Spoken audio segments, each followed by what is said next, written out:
దేవుని పరిశుద్ధ నామమునకు మహిమ కలుగునుగాక. ప్రియులారా, ఈరోజు ఈ హోప్ ఫర్ టుడే సందేశం ద్వారా ఈ విధంగా మీ ముందుండడానికి దేవుడు నాకు ఇచ్చిన కృపను బట్టి దేవునికి స్తోత్రాలు చెల్లిస్తున్నాను.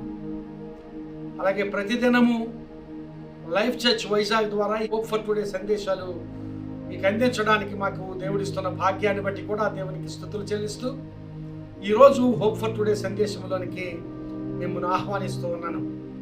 లూకా సువార్త 19వ అధ్యాయము 10వ వచనాన్ని ఈరోజు మీ ముందు ఉంచుతూ ఉన్నాను. నశించిన దానిని వెదకి రక్షించుటకు మనుష్య కుమారుడు వచ్చెనని అతనితో చెప్పెను. ఈ వచనము ఈ లూకా సువార్తకు మూల వచనం. ఈ మాటలు యేసుక్రీస్తు ప్రభు చక్కయ్యతో పలుకుతున్న మాటలు. నశించిన దానిని వెదకి రక్షించుటకు మనుష్య కుమారుడు వచ్చానని. ప్రియులారా, మనం క్రిస్మస్ సీజన్లో ఉన్నాం. ఆయన ఈ లోకంలోనికి రావడంలో ఉన్న ఒక గొప్ప పర్పస్, ఉద్దేశాన్ని ప్రభు అక్కడ సూచిస్తున్నాడు. నశించిన దానిని వెదకి రక్షించడానికి. నశించినది అంటున్నాడు అంటే చక్కయ్య జీవితం గురించి ఉద్దేశించి మాట్లాడుతున్న మాటలు. నశించినది అని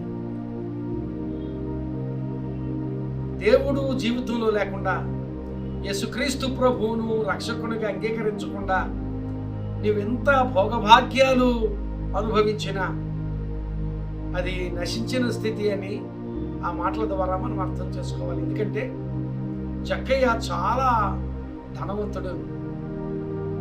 ఆ జక్కయ్య ఉదంతమంతటిలో మనకు అర్థమవుతుంది, చాలా ధనవంతుడు, చాలా ఈ లోకంలో ఉన్నతమైన అధికారం కలిగిన వాడు.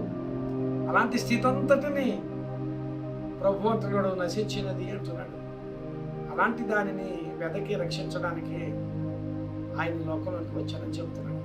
ఒకవేళ అలాంటి స్థితి మన జీవితాల్లో ఉంటే క్రిస్మస్ సీజన్లో ఆయనను మన జీవితాల్లోనికి స్వీకరిస్తే చక్కయ్య స్వీకరించినట్లుగా మనం కూడా స్వీకరిస్తే మన జీవితాల్లో కూడా అలాంటి రక్షణ భాగ్యాన్ని దేవుడు మనకు దయచేయగలడు. ఈ మాటలు వింటున్న వారు ఎవరైనా ఇంకా రక్షణ లేని స్థితిలో ఉన్నట్లయితే అలాంటి వారితో దేవుడు ఇప్పుడు మాట్లాడుతున్నాడు.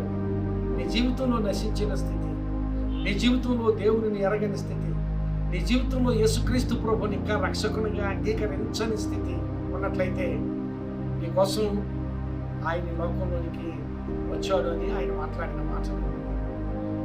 అలాగూ రక్షించడానికి మనుష్య కుమారుడు అంటున్నాడు. మనుష్య కుమారుడుగా ఆయన లోకంలోకి వచ్చాడంటే he came in to this world as a son of man. మనుష్య కుమారుడుగా వచ్చాడు. గమనించాలి, ఆయన మానవుడిగా ఈ లోకంలోనికి రావడం ఇంకొక విశేషం. యేసుక్రీస్తు ప్రభువుని గురించి పౌలు రాస్తూ ఆయన దేవునితో సమానమైన వాడుగా ఉండి దేవునితో సమానముగా ఉండుట విడిచిపెట్టకూడని భాగ్యమని అని ఎంచుకొనక మానవునిగా పుట్టి దాసుని స్వరూపము ధరించుకొని తన్ను తానే రిక్తునిగా చేసుకొని ఈ లోకంలోనికి ఆయన వచ్చాడని పౌలు చెప్పిన మాటలు. అది చాలా గొప్ప, క్రీస్తుని గురించి వివరించిన ఒక గొప్ప వాక్య భాగం. అది దేవునితో సమానమైన వాడే, కానీ ఆ సమానమైన స్థితిని విడిచిపెట్టడు ఎవరు కూడా. కానీ ఆయన అది విడిచిపెట్టకూడని భాగ్యము అనుకోలేదట నీ కొరకు. ఆయన అలాంటి భాగ్యాన్ని కూడా, దేవునితో సమానముగా దేవుడిగా ఉండే భాగ్యాన్ని విడిచిపెట్టి మానవుడిగా ఈ లోకానికి వచ్చాడు. ఎందుకంటే నశించుతున్న నిన్ను రక్షించడం కొరకు, నశిస్తున్న నన్ను రక్షించడం కొరకు. రక్షించడానికి మానవుడిగా రావాలా అనేది మరొక ప్రశ్న.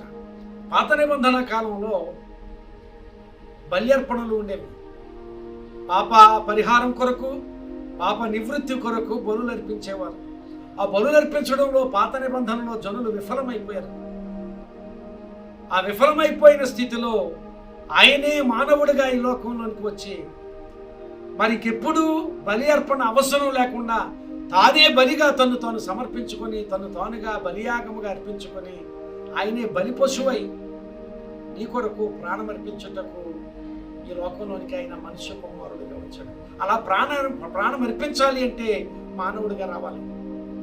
మానవుడిగా రాకుండా ప్రాణం అర్పించగలిగిన స్థితి ఉండదు కనుక నీ కొరకు ప్రాణం అర్పించడానికి మనుష్య కుమారుడిగా ఈ లోకంలోకి వచ్చిన స్థితి ఆయన మాట్లాడుతున్నాడు. ప్రియమైన విశ్వాసి, ప్రియమిత్రమా, ఈరోజు దేవుడు నీతో మాట్లాడుతూ ఉండగా ఒకవేళ రక్షణ ఇంకా నీ జీవితంలో లేకపోతే అలాంటి స్థితిలో మనుష్య కుమారుడిగా తను తానుగా నీ కొరకు తన ప్రాణమును బలియాగముగా అర్పించుటకు యేసుక్రీస్తు ప్రభు ఈ లోకంలోనికి వచ్చిన స్థితి గమనించాలి.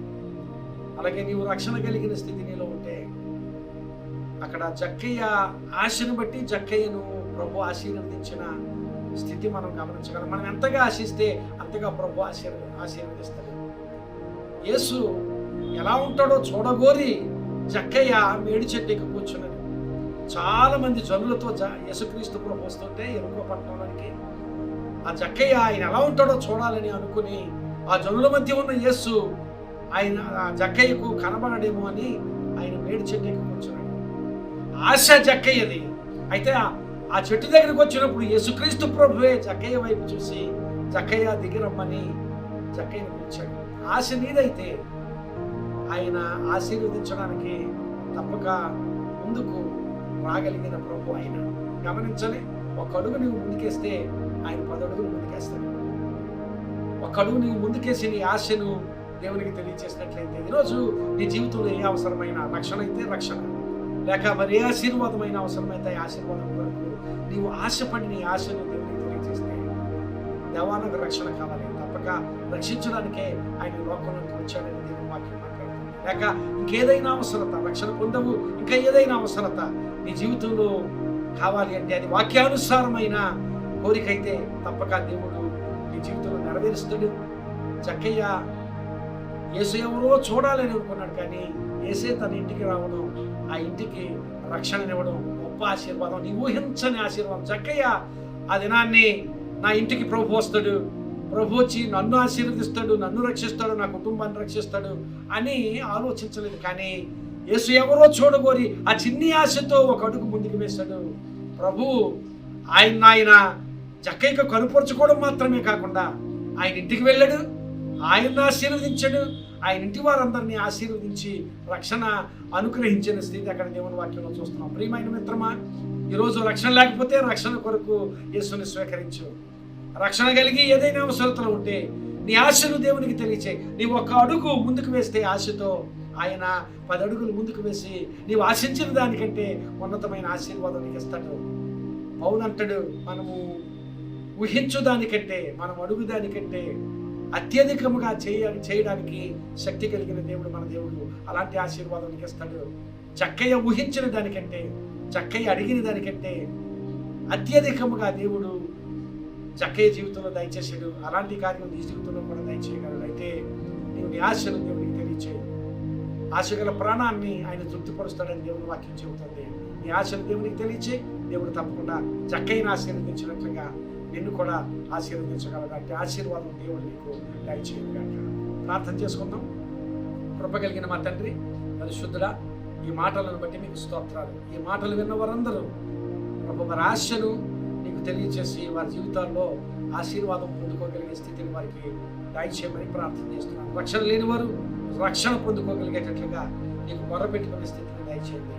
ఇంకెవరైనా ఏదైనా అవసరతలో ఉండి నీ సన్నిధిలో ఆశను తెలియపరచగలిగే స్థితి వారికి దయచేసి నీ నుండి అలాంటి ఈవులను ఆశీర్వాదాలను పొందుకోగలిగే కృప వారికి దయచేయమని ప్రార్థన చేస్తూ ఈ మాటలు వారికి ఆశీర్వాదకరంగా ఉంచమని, ఈ మాటలు విన్నవారు వారి జీవితాల్లో ఏ సమస్యలు ఉన్నా ఏ అవసరతలు ఉన్నా వారికి సహాయం దయచేయమని ప్రార్థన చేస్తూ యేసు నామమున అడుగుచున్నాను తండ్రి.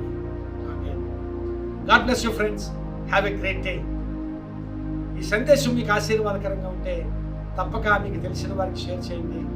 అలా షేర్ చేసినప్పుడు వారు కూడా ఆశీర్వదించబడితే దేవుడు మిమ్మల్ని ఆశీర్వదిస్తాడు. God bless you.